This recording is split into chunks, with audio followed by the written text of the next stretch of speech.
Welcome, everyone. This is Daily Cyber and episode number 250. My name is Brandon Krieger, and I'm a cybersecurity account executive with Usado. Today is going to be an awesome episode. I've got my good friend, Ted Demopoulos, author of InfoSec. I'm just going to bring this here, InfoSec Rockstar. We're going to be talking about his book. We're going to be talking about how to break into the industry when it comes to cybersecurity. I know last episode, a lot of people were asking a lot of questions about cybersecurity, how to break in the industry, what certifications do I need to do to be able to come and be an expert in the field, or at least break into the industry. So today I brought on Ted to be able to help answer those questions, because he's an international speaker, has been at many conferences. I met him at the Security Atlantic conference in Nova Scotia and heard him speak about being a cybersecurity expert, and I actually got to interview him for my podcast back then. So I learned a lot about how to become an expert then, and it just kept evolving. So I'm going to have Ted on here. You can ask him tons and tons of questions. We've opened up the chat, and you guys are just active already. Our moderators are going to be watching it, and thank you so much for all the moderators and everything they've been doing. They're going to be watching the chat and making sure I get all the questions answered that you guys have for cybersecurity. So grab a coffee, grab a tea, and let's hack at it.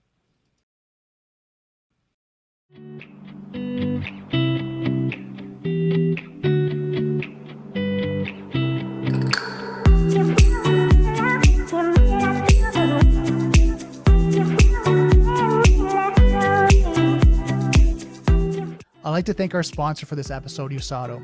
Usado is a Canadian-based cybersecurity company that provides 24/7 cybersecurity support and compliance service that align their customers' tolerance for risk, their clients, suppliers, and government contractual mandates. Usado's teams focus on using insights to drive business decisions. There's no need to leave strategies to chance, when insights can be used to show what changes need to be made and how to make them. Usado offers multiple services to help companies simplify IT, centralize cybersecurity management, and meet compliance standards. Usado can customize their service to work with your existing IT network and programs. For more information, contact Usado at info@uzado.com or visit their website at www.uzado.com. Hey, Ted, how's it going? Brandon, pleasure to be here speaking with you. Oh, it's been a while, especially with the pandemic and everything. How you been? It has been a while. I've been well. It's a little bit of a shock because, as you know, I travel. I don't like to jump on the airplanes, but I like to be different places and meet people. And it's been a little strange, but we've got platforms like this, which is in some ways the next best thing, and in some ways better, because you can interface with people who can't as easily fly somewhere or travel halfway around the world and so forth. Oh, exactly. I mean, I think we're all in the new era, new world of business and networking right now, especially like you were at many conferences, and where I met you at the Atlantic Security Conference. You were able to network with so many people after, your speaking engagements and your events. So I'm sure it's a little bit of a shift for you to kind of do now everything online. It is, but we're well positioned to do that. When my mother's 78, and she started to Zoom with relatives she can't see anymore. To her, that was quite a technical jump. It was like, I don't understand this stuff. What do I do? And she figured it out. She's a smart lady, but she doesn't have a technical background at all. For us, it was easier. Right. Yeah, just to kind of transition pretty quickly to some of the tools, Google Hangouts or Google Meet now, Zoom, whatever that may be, right? Most of the tools we're already using to some extent. Right. So let's jump right into it, because I know just recently you just had a conference, right? Yeah, I ran my first conference. All right. So tell me a little bit about that. Like how'd that conference go? And I know you were setting up to help the industry and help educate people, and you brought a list of experts. So what was your rationale to kind of bring on that massive conference online? Well, I've always liked conferences, and I've always liked the idea of running my own, but that's scary. Negotiating with a hotel, and coffee sometimes costs literally $150 a gallon if you're providing it. Mm-hmm. And you have to guarantee a certain number of hotel rooms and so forth. But I've been thinking about it for a while, saying someday. And then I did B-Side Charlotte. Right. And B-Side Charlotte was, of course, all virtual. It was not that long ago. And they pre-recorded all of the talks. Okay. They pre-recorded the talks, and then they had the speakers come and be there during their talk, and especially afterwards to answer questions online.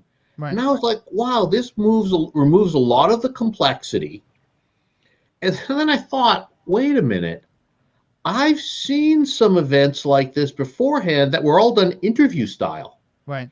They use the term virtual summit sometimes. And mine were all interview style like this and pre-recorded. Okay. And I was like, well, wait a minute. I know people that have done this before. My friend Mae Bush runs one on leadership, which is actually starting soon. Right. And she works in the executive and so forth space. And so I talked to her. And it turns out the guy that runs it for is a friend of mine. And she told me a little bit about how he did it. Then I ended up taking a course on how to run that kind of a conference, saying this would be a good basis. And it turns out I knew the two people teaching it, although I didn't remember meeting them because I meet a lot of people. Right. Right. It was like partway through the course, it was a husband and wife team. The husband was like, I think we met before here. I was like, I think we have. And we actually found a picture of the two of us together. And his wife was like, we had dinner one time. And I'd gone out to with her and two other people for dinner once. Right. And I was like, so I took their course. And it was like, okay, now I'm paying money. It was like $2,000. Like I'm going to have to do it now. I'm kind of committing. If I spend money, I've made some kind of commitment.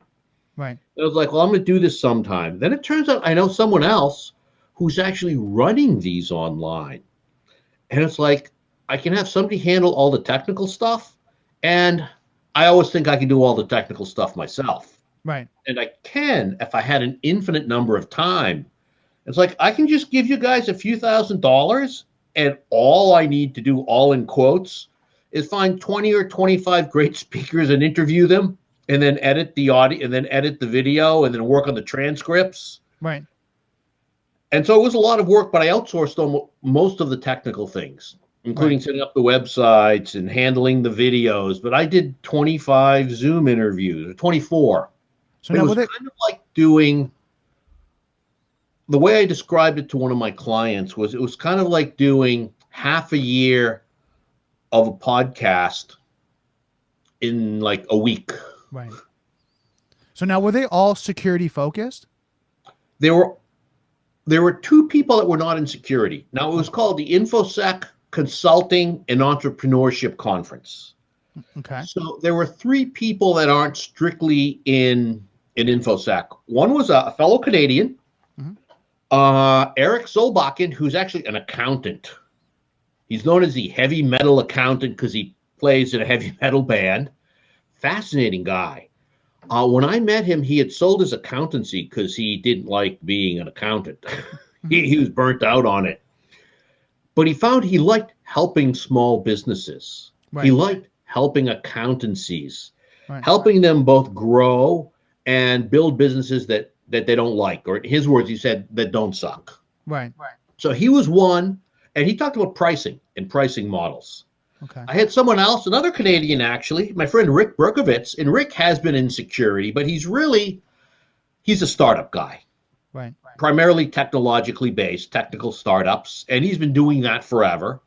And I had one other friend, Jim Curtin, and Jim and I worked together many times. His first InfoSec company, he actually sold to IBM for 9 figures, for over $100 million. Wow. And although he is a security guy, he doesn't work strictly in security. He is right now doing something with electricity and regulatory law and some new startup he's the CEO of. Right. But everyone else was, 100% InfoSec, 100% security. And their names, like Eric Cole and Jake Williams and a bunch of other people, Georgia Weedman. And it was interesting because the people I knew the best were the hardest to nail down interview. Right. Like, it's Ted. He'll get back. And I don't have to answer Ted. He's a friend. He'll come back. The people in general, I didn't know. Maybe we followed each other on Twitter. Usually I reach out to them in a tweet and they'd immediately respond. Yeah, sure. I'll do that. Right. No, it's good. And now I think because we have a really good large security group here, what would be the one benefit if they wanted to go watch that or they wanted to do it to evolve their career in cybersecurity? What would you say is, the top things that going to your conference they would have got? I think if I was going to put one, it's not going to be one word, I'll say one phrase. Yeah. Job resilience. Okay. Especially in uncertain times. The more skills you have, the more important, the better you are. And it's not just technical skills. Right. They include things like communication skills, planning skills, people skills, but specifically here, we concentrated on business skills. And I can tell you that I have a number of friends who have been either furloughed or laid off, or their companies have gone out of business and they've lost their jobs. Right. Since March. Okay. You can't lose your job if you're a consultant. Right. Right? Your average consultant has maybe 3 to 6 clients in a given year. Okay. And so one of them goes dormant, or one of them goes out of business, or half of them, something happens to them. You still have some work. It's not binary. It's not job or no job. Also, even if you are an employee, and I loved my first job, I'm not anti-job at all. Right. My first job was awesome. But knowing how to consult, and a lot of people that came don't necessarily want to go become consultants or start up their company, but they want those skills just to open new opportunities, whether it's a great opportunity that pops up or they're furloughed or something like that. Like, what do I do now? Right. So now, why is that important in the InfoSec industry? Because you've got this book, and just to let you guys know, we're actually giving away 5 of these books today. Ted's been gracious to say, look, you know what, to help the industry, he's going to give you guys, an opportunity to have a little bit of a contest, probably around about another 15 minutes. We're going to have a contest. And what you're going to do is you're going to give 5 of these books away, right, Ted? Is that correct? That sounds great. 5 signed books. That's awesome. And then someone's asking, where did Ted get that shirt? Someone's, I think, loving your shirt. Quick story. First of all, when I put this shirt on, I did ask, can I wear this shirt? Does this work? I like some men, and this is a stereotype, I don't know anything about clothes, and I have female friends that pick on me for dressing poorly, and I was like, I'm a geek. So I have one friend, and she lives for clothes. Clothes are her thing, clothes and fashion. And she said, why don't I just take you shopping? Why don't you stop buying your own clothes? And the first time she took me shopping, I saw this shirt, and it was like up on the wall in this store. And I was like, she's not going to let me buy that shirt. I like that. She's going to hate that shirt. Right. And we're just about ready to check out. We bought some clothes. It was actually a pleasant experience shopping with her. And she said, there's a shirt I saw I really liked, but I didn't tell you because you're going to hate it. And I said, what shirt was it? And it was this shirt. That's awesome. So I wear it maybe once a year for festive occasions, and I'm psyched to be here. So there you go. Anytime you get excited, it's that fancy shirt that you put on, right? Yeah. That's awesome. So yeah, so getting back into security, and I think a lot of guys, I was on here on Monday, a lot of people are asking about questions about, breaking in the industry, what certifications. What's some of your recommendations? If I'm going to start out in cybersecurity, what should I look at? Like, should I look at some junior certification? Should I look at working for a company? What's your process? Certifications are good, and I'll talk about those in a moment, but nothing beats experience. Okay. And now I'm going to tell you, having a technical background, you already have some experience. If you're working in technology, you have some applicable experience. And sometimes, it's a slight cop-out, but sometimes it's a mindset issue. So example, I had somebody come through one of my classes, and he had worked in a crypto lab for an intelligence organization, a government organization. He was coming close to retirement, and he was like, I want to get into InfoSec, but I don't have any experience. Like, how do I get experience? Like, dude, you've worked in a cryptography lab for 17 years. You have experience whether you think you do or not. Right. You have experience. So sometimes it's just mindset. I know with my first job, I just started doing security things. You know, I was actually, one of the things I did was I was writing a Unix class. Now we're talking back in the 80s, late 80s. Right. And I was like, this really needs to have some information in it on stability and robustness. Okay. And my manager at the time, it was my first job out of school, was like, you don't have enough time to do that. And I was like, yes, I do. And it's important. It should be here. And that was security experience. I have another friend who was a sysadmin, and among other things, he was administering the accounts, the identity and access management, and so forth. He's like, I don't have any security experience. Like, yeah, you do. So sometimes it's mindset, okay? Right. And having that technical background, you certainly don't lie, but like you're probably doing some security related things. Right. Okay. Which you simply highlight both in any interview and in your CV or resume, as they say. I think only in the US, I'm not sure. Right. Now, as far as certifications are definitely becoming more important. Mm-hmm. And there is no question that as a newer person, younger, less experienced, and so forth, certifications and degrees matter more. When you're older, it doesn't matter nearly as much. You know, I know we have a mutual friend, Dr. Eric Cole. Yeah. And I'm jealous of Eric. I tell him all the time because he finished his doctorate. I didn't. Right. I didn't quit. I left to go play with computers. I got a job and I was going to come back after a year or two max and finish. Does anyone care that I don't have my doctorate now? No. Coming out of school, would it have mattered? Yeah, I probably would have gotten hired at a higher salary, for sure. Right. Now, in terms of certifications, the big certification you can't get if you're brand new, necessarily, is the CISSP. Right. Right? That's the best known. It's the one that's been around the longest. We could argue whether it's the best, but it's the best known. It simply is. Right. That's just a fact, whether we like it or not. And I don't think it's a bad thing. Nobody asks me if I'm certified these days. Okay. They just don't. Every once in a while on a project after I've been working for a while, they will ask me. I had a project ended last year, and near the end, maybe the last month or two, they're like, hey, Ted, do you have a CISSP or a Gsec or something like that? And I said, like, yeah, why? I got all those.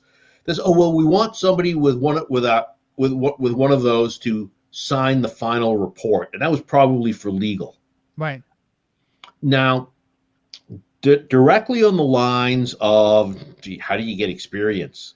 Right. With the CISSP, they want you to have 5 years of experience, and some of those years you can substitute an advanced degree for. So you could do like 4 years in a degree or something, a college degree. Right. And it's interesting what they consider to be experience in security. Let's say you're a programmer. Like programmers, most programmers aren't really into security. I used to be a programmer, right? It slows things down. And programmers are smart people. They want to do a great job, right? They're typically proud, and they should be. But security tends to slow things down. And I've never been on a development project that wasn't over budget and late. Right. Never. But if you've worked in programming, that counts as experience for the CISSP. Okay. Let's say you're some sort of a network engineer. And let's say, networking and security, those two groups don't always get along. That counts as experience for them. Right. So you might be able to get a CISSP. That experience might count. Okay. For entry-level certifications, and sometimes people laugh at this, but I like Security Plus. Okay. If you have some of the other certifications, you might just be able to walk in and take it. Right. And just pass. If not, there's some work involved in getting it. It shows to employers, well, two things. First of all, sometimes human resources or personnel or whatever they may be called, they're just doing pattern matching, right? Just to get your CV through the filters to the actual person doing the hiring. Right. Secondly, it shows you made the effort. You put effort in to pass that. Right. Right. And there's more and more certifications all the time. And it's funny. I ran into some, I can't remember what it was, about a week ago. And I did a little research. And it sounded like a decent one, but sticking to the better known ones. is a good thing. Okay. Because people simply do a lot of pattern matching. It's like, oh, you have this, oh, you have that, and so forth. Okay. Certainly at the top of the heap, and people might argue with me on this, there are different opinions. Maybe the absolute top, or certainly near the top, are the SAN certifications, which are definitely expensive, right? Especially with the training, and the CISSP, which is harder to get. Right. I do like Security Plus. They have an associate's degree if you don't qualify for the CISSP. It's called, can't remember what it's called, but it doesn't need that 5 years of experience. The Sscp, I believe, from the ISC Square. That's a great certification as well. But they show that you've made the effort. They show that you care. You put the time and you worked on them. Right. And they get you through the filters with human resource. Okay. Now, I got a couple questions for you. A few people have been popping in. Now, if you guys have questions, throw them in. Let me know, and then, yeah, we'll ask Ted. A colleague from Argentina here is asking, how do you get experience? Now, I'm gonna emphasize that. How do you get experience if you're not in IT or you're just breaking in the industry? What's some recommendations? Okay. Let me give you a few of them. First of all, you might be able to get an intern position somewhere. For example, I have some friends that are hiring interns that are both students in school or right out of school. More than one person that I interviewed in my conference is doing that. The one that actually said it publicly, so I'll mention it, is Mick Douglas. Now, Mick doesn't need any interns right now, but he hires interns, and he looks to hire people he thinks don't necessarily have the skill set, but have the aptitude. Have the aptitude for it. And he figures that out by talking to them. Okay. Another way is you could just get involved in open source. Okay. Right? Now, you might say, well, I'm not a programmer. Well, open source needs people doing documentation and testing and other things like that as well. In fact, before we even had the concept of open source, I just started writing code and releasing it. That's how I became a programmer. I just started doing it. Right. Certainly, you can download all kinds of free things. Kali Linux, Parrot, right? There's lots of distributions, Security Onion, the Elk Stack, and just start playing with them. Okay. Right? Getting actual experience.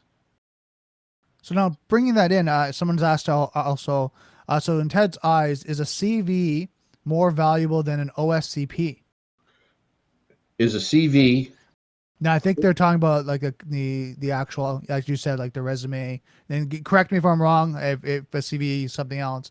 But I think they mean if there is a resume, or is it more valuable for the OSCP? Now, if it's CV, that's not a certification, is it, Ted? Not that I know of. Okay.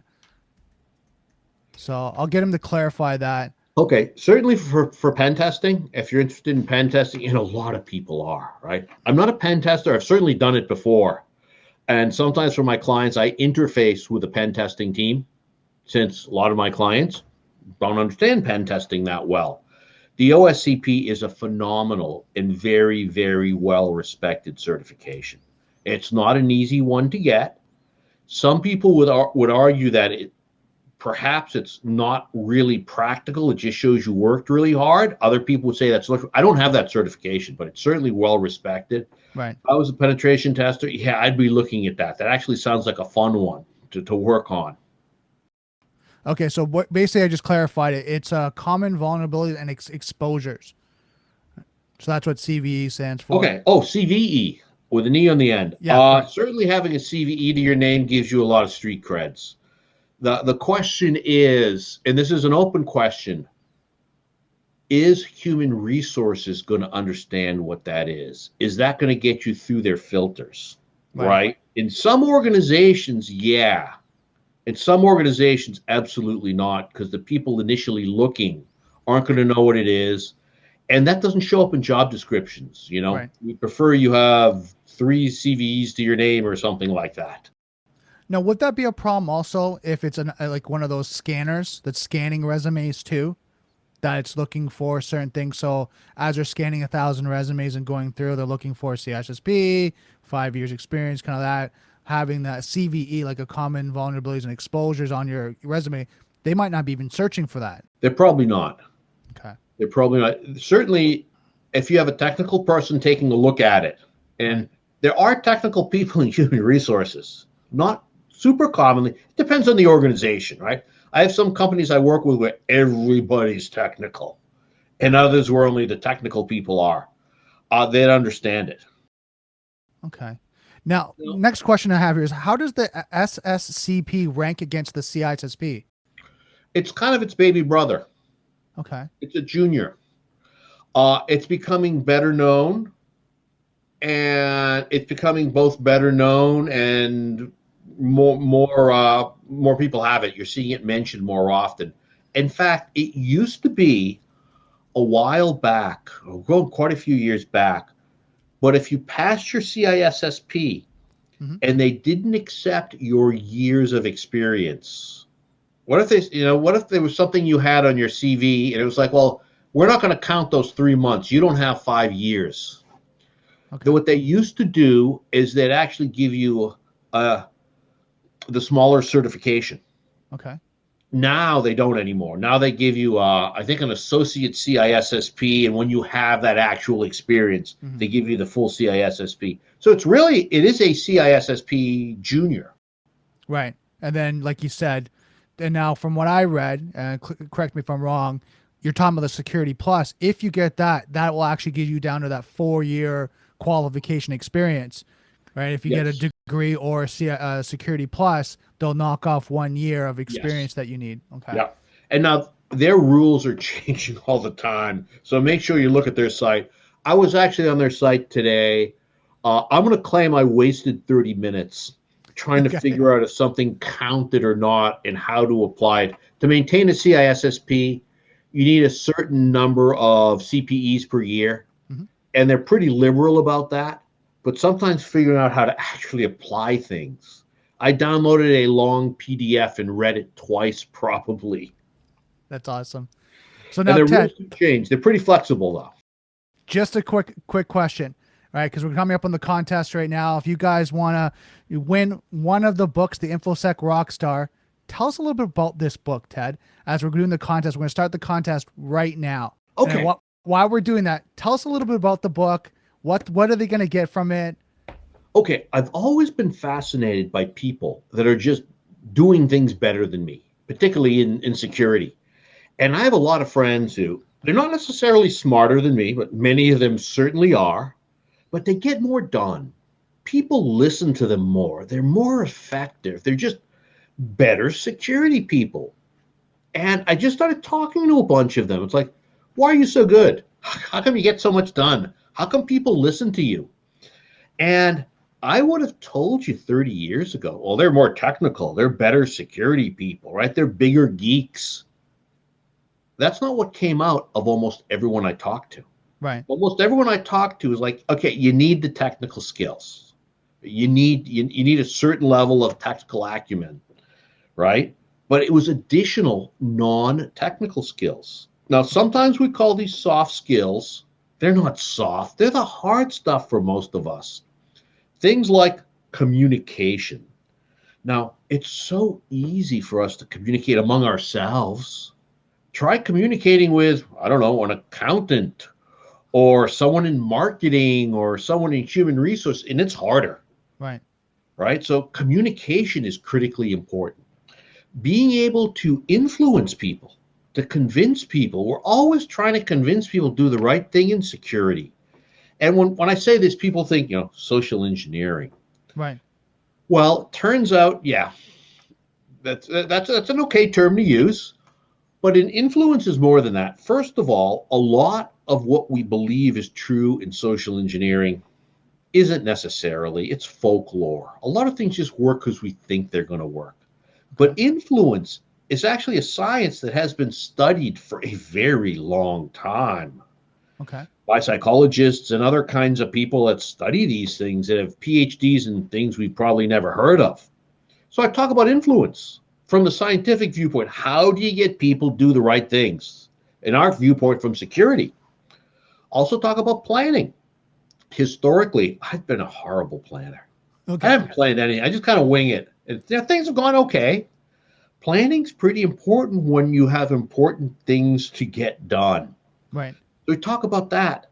Also, just getting things done. Anybody have enough time in the week to get everything done? Probably You not, right? know, last night after dinner, about 9 o'clock, I was lying on the couch. I got up and I worked till a little after midnight.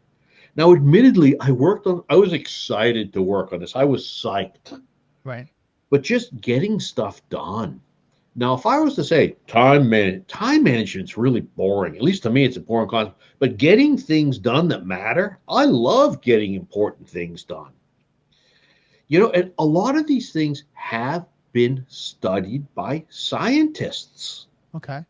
And so a lot of the research is both from scientific research and from talking to people that I consider to be rock stars, Okay. both people you've heard of and people you haven't heard of.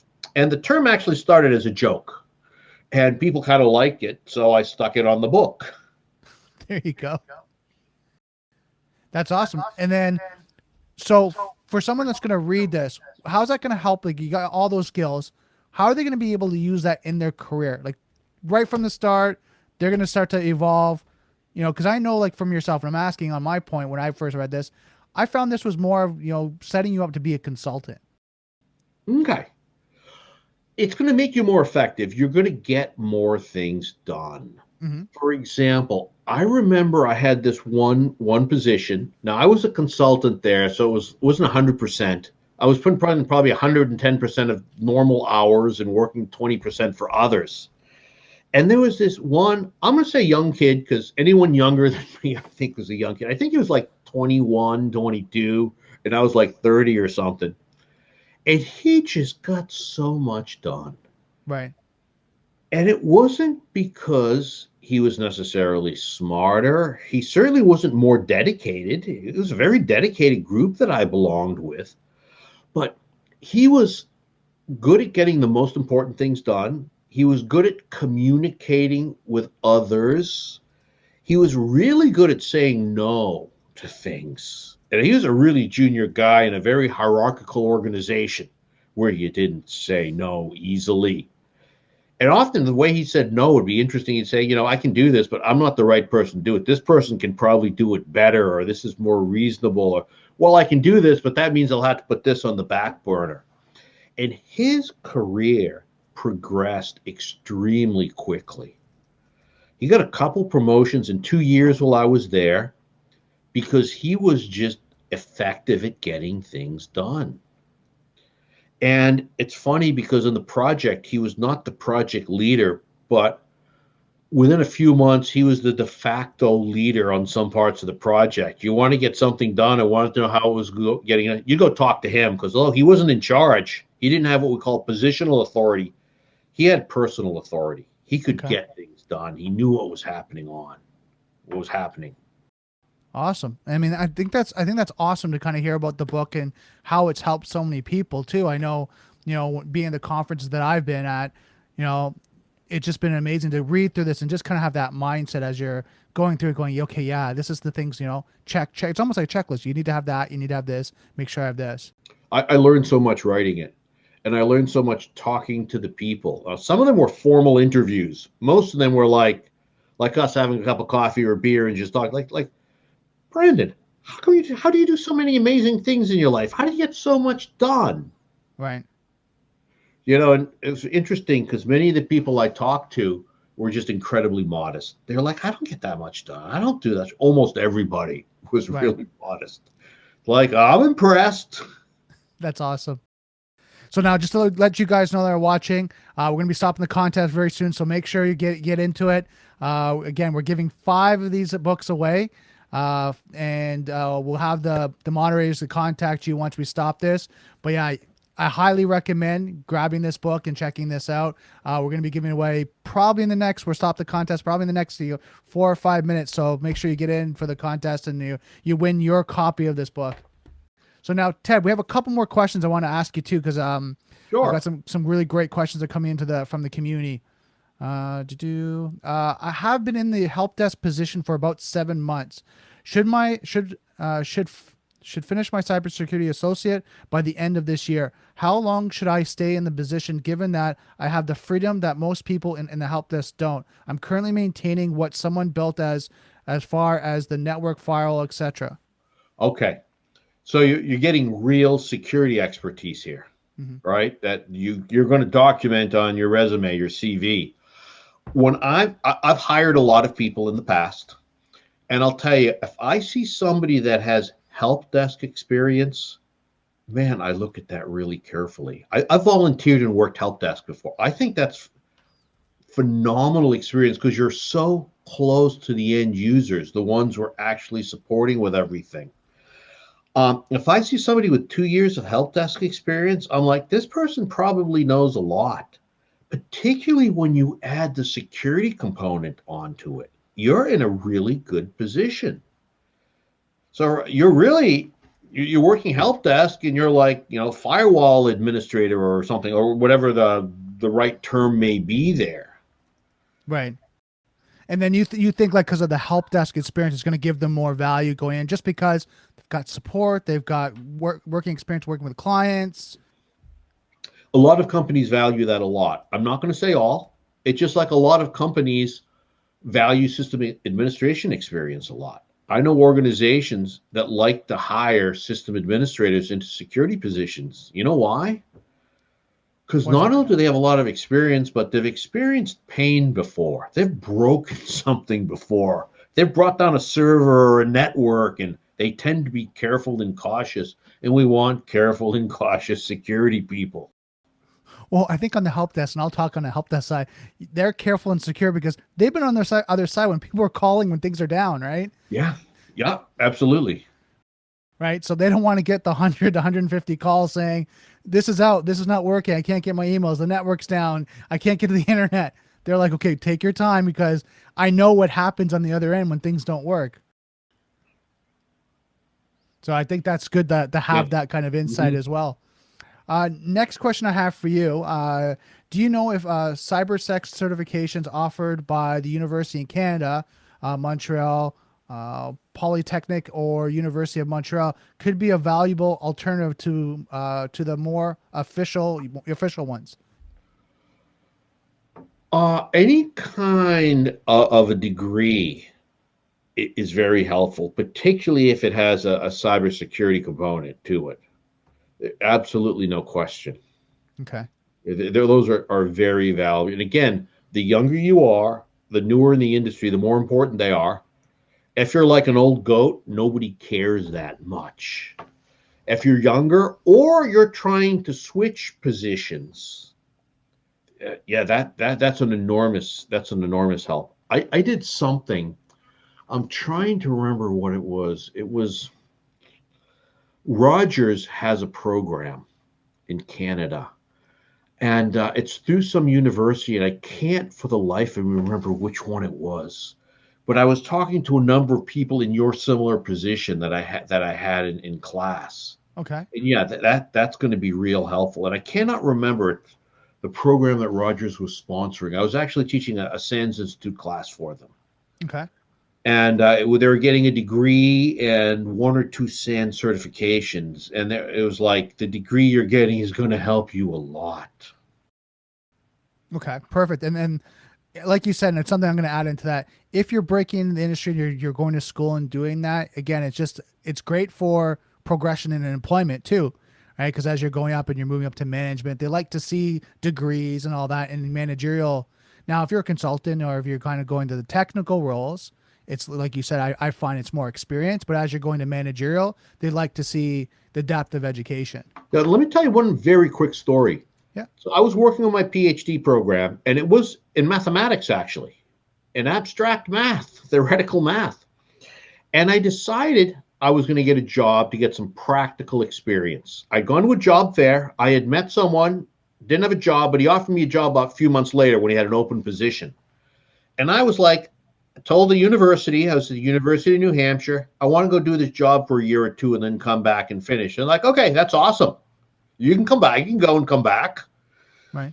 And when I went there, they're like, when I'm just filling out the paperwork. They wanted to know what kind of degrees I had. And I had my undergrad degree. I didn't have a master's. I hadn't finished the PhD. So I went back to the university, to my advisor, and I said, hey, Sam, any way you can give me a master's degree? I've done the work. And they gave me a verbal examination, oral exam is what they called it. They kept me for almost 12 hours. We ordered pizza. They're having fun picking on me. And because I had that degree, I got an extra $7,000 starting salary. And Right. $7,000 is significant. It was a lot more significant back then, too. It was just the degree. And I'd already done the work. So just having that degree can matter, especially when you're younger, especially when going for managerial type positions. Right. Awesome. Now, just to let everyone know, I'm just posting on the screen right now. Last minute to win your copy. Make sure you get a giveaway. We're going for the last minute right now. I'd like to thank everyone that's actually, got into the contest. Really excited about getting their copy of the InfoSec Rockstar. That's awesome. Now, if you won the getaway, you're going to be sending in DM by cyber underscore and security, and they're going to let you know kind of, what's going to happen, what's your next steps. And I'm really excited to make sure that you guys win your copy of the InfoSec Rockstar. So last minute, I'll let you guys know when it closes off, and then you guys will get whoever's won, the 5 people that won, you'll get a DM from the cyber insecurity. And I will ship them out tomorrow or in a very few days. That's awesome. And then, you guys will get them in your mailbox and be able to start, just kind of seeing how that progresses. Awesome. So Ted, I got a couple more questions for you that have come in. I have a question for Ted. I'm trying to progress with 10 years experience with Windows environment and have been ahead of most in the regarding of the virtualization. And one thing that I have noticed long ago is the cloud. Can you speak in regards to your experience with up-to-date information of cloud security as far as administration and certification you see as a valuable in this regard? Absolutely. If I had to pick 2 areas that were growing in terms of demand, in terms of people that industry needing people, government needing people, nonprofits needing people with experience, cloud would be number 1. Right. Probably second would be forensics. And if you're doing cloud forensics, that's like a double whammy. My friend Ken Hartman, who I'd speak at my conference, does a lot of cloud forensics. But we're needing more and more cloud people out there. And I'll tell you, I've learned more about the cloud in the last 6 months, just because it used to be that the cloud was the cloud. Now in most places, the cloud is the default. Right. Right? Yeah, no, it is. And I mean, as you know, everyone's kind of worked every company organization, 99% of them have gone to either a hybrid of the cloud or directly to the cloud. Absolutely. So, asking that question right now, actually, I'm just getting a message from the team right now. We do have our winners. Anonymous, I think it's, I'm gonna spell this wrong or say this wrong. It's ANANONA Moose 01010, Legacy 205, White Blaz, Steel X Kill, and then Booze for Brains. Can you guys DM cyber_security with your name and address, and then we'll get you your copy of the book. Congratulations, you guys have won your copy of InfoSec Cybersecurity. Great. So, jumping back into cloud security, what certifications would you recommend? That's a good question, because the cloud's so much newer, and I'm not familiar with all the certifications. However, that said, the 2 that I have seen specifically requested are, I'm going to get this one wrong, but it's the one from Issc. Okay. And it's Issc paired up with the Cloud Security Alliance. They have a certification. They've gone together. Now, it's a fairly high-level certification. It's not hands-on.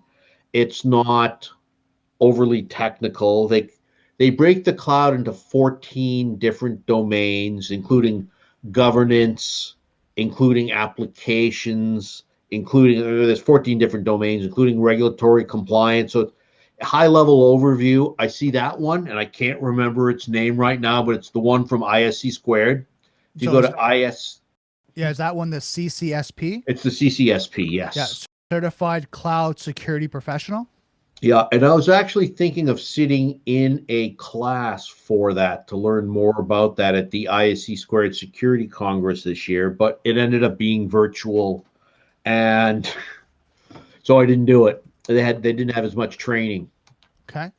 Now I want to add that into, like, because you're saying Amazon, they have their certifications, right? The AWS Certified Security Specialist. So there's a path that way, and I think Google has their own path too, right? There's a platform specific ones as well. Right. And if we take a look at the big three cloud providers, they're definitely Amazon Web Services first, by far. By far. They're number one, very, very simply. Not by a long stretch. Number two and number three are Microsoft, and then Google. Google is the third, but they're gaining. Right. So any specific certifications for those are good. Now, there's some other up and coming cloud providers. There's more than you can think of out there, actually, including Alibaba. Alibaba is starting to grow a lot. Okay. Oracle Cloud, and they have some name for it besides Oracle Cloud, is growing. But the specific ones, the platform specific or cloud specific ones, are good as well. Absolutely. Right. And what I see mentioned a lot more and more are the SANS Institute certifications. Okay. I'm a little biased here because I do some work for them, and my friends have developed some of those certifications. Okay. But we're starting to see more for the cloud because the cloud is simply more important. Well, what I'm finding on my side is there's actually a shortage too of qualified, certified cloud security experts because there's just so much demand, right? Mm-hmm. So a friend of mine, Dave Shackelford, Dave speaks at RSA pretty much every year, some cloud topic. He always finds work every single time he gives a talk. Now, he's a consultant, right? So he usually picks up one or two new clients every year. If he was a full-time employee, he'd be getting full-time job offers. Right. Right? It's a very hireable skill, a very desirable skill. Yeah. Okay. Perfect. I mean, I think, to answer that gentleman's question, when you're looking at the cloud, if you want to move over right now, I think this is like the best time to do it. Yeah, I'd agree. I know for our company, there's been several times where people have been looking for a full-time, Azure, Amazon, Google Cloud expert to work in-house. And, we have to send them to recruiters, and the recruiters are having a hard time finding people. My friends working in the cloud space, if they're consultants, they have more work. They're picking and choosing what they want to do. If they're full-time, they're getting job offers they don't want to get sometimes. Right. They're happy doing what they're doing, but if they weren't, there's a lot of opportunity there right now. So now I got another question for you. What's about the Ccsk Cert, the Certificate of Cloud Security Knowledge? Have you heard of that? No, I haven't. Who is that one from? So I'm going to look that up for you right now. I'll look that one up for you right now. Cloud Security Knowledge. It sounds familiar, but sometimes all acronyms run together. So that's by the Cloud Security Alliance. Oh, okay. Yeah. Yes. Uh-huh. Yeah, that is certainly a respectable one. I've looked at that one before. It's just the letters didn't all ring in my head. Everything from the Cloud Security Alliance is fantastic.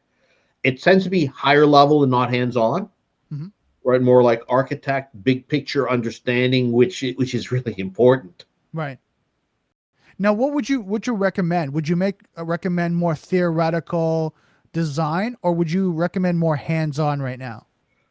It depends on what your desire is. Okay. Right? Are you a hands-on techie, or do you want to be more like CISO type or architect type? I'll tell you what I would probably do right now, which you can do for free.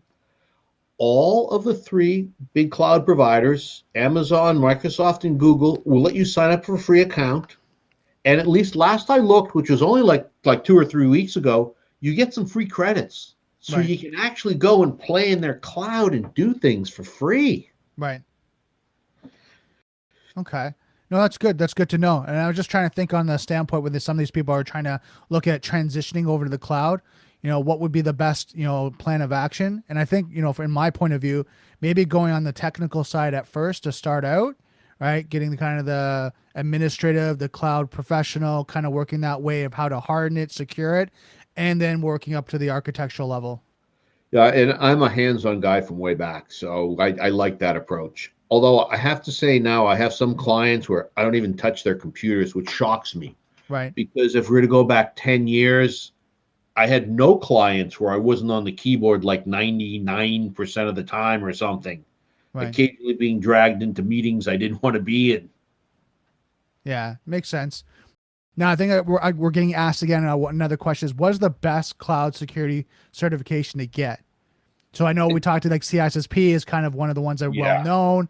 What is something that's like well known that you'd say, okay, if you got that, at least you kind of make a little bit of a name for yourself? I'm going to say two different things. First of all, overall ones, everything from the Cloud Security Alliance. Okay. Okay. It's for a specific cloud, nitty gritty, hands on. I do Amazon because they're the biggest cloud provider out there. I would go for the Amazon certifications. Right. Okay. That makes sense because again, when you look at that certification, you're not just looking at, working with Amazon, you're looking at working at all the clients that are using it. Yeah. And by the way, the skills are transferable. In my head, I've got this one chart in this class that I teach that's showing what the same services are called in the big three cloud providers. They're not the same, but they're similar, right? The concepts carry over. If you're comfortable in one cloud, you can figure out how the other cloud works fairly easily. Right. And it makes sense because, like, as we know with the IT or technical skills, as you start to get that base, you can start to transition and move over. Now you're just learning the gap, right? What's the difference? Yeah. Awesome. Now I have another question. I'm a working journalist transitioning into InfoSec. Just started a new degree in info systems security at Sheridan College in Toronto. Will a second degree specializing in security help? I'm interested in pen testing and looking at the INE junior pen testing course and hopefully Security Plus when I start my second year. Wondering if 4-year degree is a waste of time and should I switch to computer system diploma instead? That's a difficult question. First of all, 4-year, there's nothing wrong with a 4-year degree, right? It's a good thing. It's not required. Some companies will not hire you without it, but there's fewer and fewer of those there. As far as the certifications coming from INE, I'm not overly familiar with them, but I can tell you this. I'm hearing about them more and more and more and more, and people are saying really good things about them. And the little that I've looked at them in the last month or so, I like what I've been seeing. Right. What I would probably do, and this is just my gut feeling, this is just kind of the way I do things, is I'd stick in the 4-year degree program and just look for work. And if you find something exciting, go do it. Right. And you might even be able to get your school to say, like mine said, hey, I want to go and get some practical work experience for 6 months or a year or something like that. And maybe you come back, maybe you don't. My plan was to come back and finish my doctorate. I like playing with computers more. I didn't. Right. But it was a win-win. So now I'm going to take a little crack at this because he says, I'm starting a new degree in info system security at Sheridan College. So he's already in security, right? Going into that degree. So I would say I'd recommend go for it. Go get that, like, depending on your age and your requirements, go get that degree, kind of get the base knowledge of experience. And then as you start to get in the industry, you're going to start to transition. You're going to start to pivot, right? You're going to start to move around. And I'm sure in that system security at Sheridan College, I think they have a little bit of a pen testing section in that. So you can start to get a little bit of an introduction to that. And then on your own, pen test, go to competitions, set up labs and do that on your own. And then you build the skill set as you're going. Yeah, The Holiday Hack Challenge is a great thing. It's every Christmas, and it never goes offline. So it's like the last 5 years, I think, are there. They're huge capture the flag pen testing competition, and they're still, all of them are online. They're Christmas themed, right? But they don't go away. I just found out, Ed Scotus told me that he's actually paying to keep those all online out of his own pocket. Wow. And there's lots of other capture the flag type competitions that are going on as well. Another thing to mention, my friend John Strand at Black Hills Information Security has just stated that all of his classes are going to be pay what you want forever.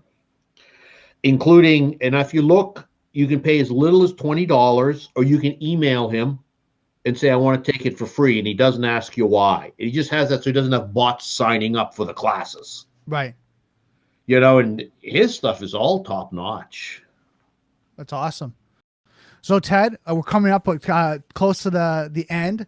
Would you like people to follow you at Twitter here? I'm just going to post that up here. Sure. And then you can see that Twitter's Ted's Twitter account.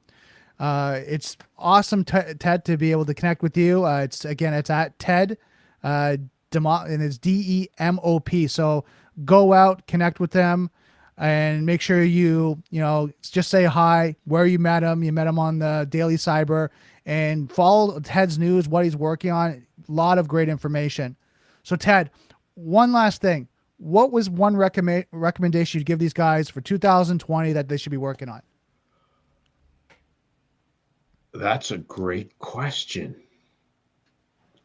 If I was to pick on one thing that both help you get a job and that both help you progress in your career, is learning to communicate better. Okay. Right. And I was the stereotypical geek in my first job. It was like, we're just going to hide Ted in this corner, and he's going to do technical stuff. And we don't want him talking to anybody because he doesn't have social skills. Right. And just building those social skills, the ability to communicate. And it's not hard. You get better by doing it. You simply do. Yeah, and I think that's one of the things. And there's a lot of things you can do. Toastmasters, different programs. Toastmasters is awesome. Right, different courses and things you can take. There's negotiation courses, sales courses, even just relationship courses, personal development. All that's going to help you. I think John Maxwell, I'm looking at a book up here. He has a management book you can read, and just how to manage staff in a kind of a 360-degree review. So there's a lot of soft skills to help you balance that out. All the great technical knowledge you have, got to have that little bit of a balance of soft skills. You do. And for some of us, the soft skills are the missing piece. We always tend to underplay our technical skills, whether we're experienced or not. We always underplay them because we tend to think of what we don't know. Right. What we don't. The body of knowledge, certainly technical knowledge, is growing so quickly. There's always going to be more and more we don't know. There's a lot we do know. And often it's the non-technical things that we don't think about that are often the differentiators between getting the job or progressing or getting something done. No, so true. So very true. Well, thank you so much, Ted. I really appreciate you coming out on Wednesday here to going to share your information and help people in the InfoSec space just to increase their knowledge of the cybersecurity as well as help them in their career. So thank you so much. Thank you, Brandon. And thank you, everybody. This has been a blast. This has been great. Awesome. So Ted, I'm just going to get you to wait in the lobby. And sure. So guys, that was Ted. I hope you got a lot of value from today's Daily Cyber. Let me know, give me a thumbs up, let the moderators know how, the information that you got from today's session. Every Wednesday, we're going to be doing an interview with an expert. I'm bringing more and more people in an hour, just to let you know. Neil is going to be co-hosting with Jeff Galls, and they're going to be answering questions on cybersecurity news, answering your questions. So stick around, make sure that you're here for that. Go grab a coffee, take a bio break, get some dinner, and then come back in, just about an hour, and so you can get some more cybersecurity information on our new network of just cybersecurity value and just to help you guys out. So ending off for the Daily Cyber, I just want to remind you guys, don't forget, software is hackable, being connected is vulnerable. I'll see you next Daily Cyber.